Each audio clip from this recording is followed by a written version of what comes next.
अंतिम करवा चौथ। अमन, मैं आखिरी बार पूछ रही हूँ, तुम आ रही हो या नहीं? भूख और प्यास से मेरी हालत खराब हो रही है।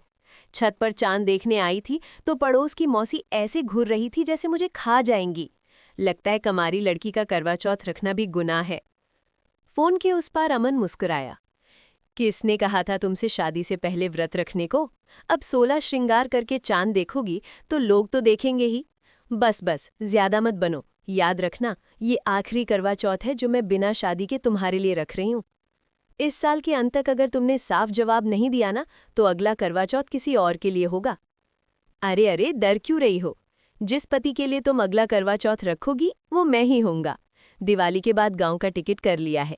छठ पूजा पर घर जाकर माँ पापा से फुल एंड फाइनल बात करके लौटूंगा। सच? 100% सच।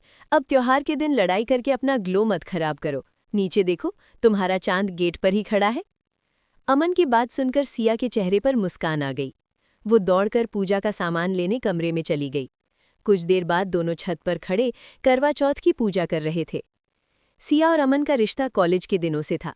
पढ़ाई खत्म होने के बाद अमन की नौकरी एक बड़ी मल्टीनेशनल कंपनी में लग गई थी। सिया भी शहर की एक अच्छी कंपनी में काम कर रही थी। कई सालों के प्यार के बाद दोनों की शादी की उम्र हो चली थी और उन्होंने तय किया था कि इसी साल शादी करेंगे। दिवाली के बाद पूरे हफ्ते की छुट्टी लेकर अमन अपने गांव सूरजपुर चला गया। माँ, आपसे ज़रूरी बात करनी थी। बेटा, हमको भी करनी है। जब से गांव में फैला है कि तू महीने का 1 लाख कमाता है, रिश्तों की लाइन लगी है। कल ही 4 घर से बात आई है। माँ, मैं कोई सब्जी नहीं हूँ जो मंडी में बिकूं। शादी कोई सौदा नहीं है। सौदा नहीं तो क्या है? लोग 20-30 लाख देने को तैयार हैं। तेरे जैसे लड़के गांव में कहाँ मिलते हैं? मुझे ये सब पसंद नहीं। शादी में अपनी पसंद से करूंगा और मुझे सिया पसंद है। माँ का चेहरा सख्त हो गया। अपनी मर्जी से लड़की भी चुन ली? हम कौन है फिर? हमने तुझे इस लायक बनाया और तू हमारे सपनों पर पानी फेर रहा है। आपको मुझ में बेटा नहीं कमाई दिख रही है। मैं दहेज लेकर शादी नहीं करूंगा। गुस्से में अमन घर से निकल पड़ा। उसी रात गांव से बाहर सुनसान सड़क पर उसकी गाड़ी को 2 बाइक वालों ने रोक लिया। नकाबपोश लोगों ने उसे जबरदस्ती गाड़ी से उतारकर दूसरी गाड़ी में बैठा लिया। कौन हो तुम लोग? क्या चाहिए? सब घर पहुंचकर बताएंगे। अमन की आंखों पर पट्टी बांध दी गई। कुछ देर बाद वो एक घर में था। लड़का मिल गया है, कल शादी है। पढ़ा लिखा है, शहर में नौकरी करता है, हमारी बहन के लिए एकदम सही। अमन समझ चुका था कि वो फंस चुका है। पूरी रात उसे पीटा गया, सोने और पानी तक नहीं दिया गया। सुबह शादी की रस्में शुरू हो चुकी थी। आखिरकार जान बचाने के लिए अमन टूट गया। मैं शादी के लिए तैयार हूँ, बस पानी दे दो। शाम तक जबरदस्ती उसकी शादी काव्या से करा दी गई। अब पुलिस गए तो सीधे जान से हाथ धो बैठोगे।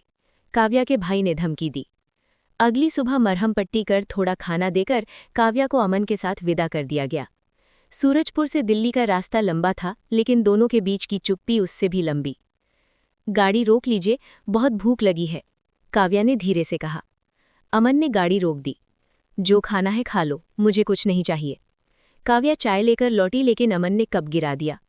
ये दिखावा मत करो, तुम जानती हो मेरे साथ क्या हुआ है, मेरी गलती क्या थी? काव्या चुप रही।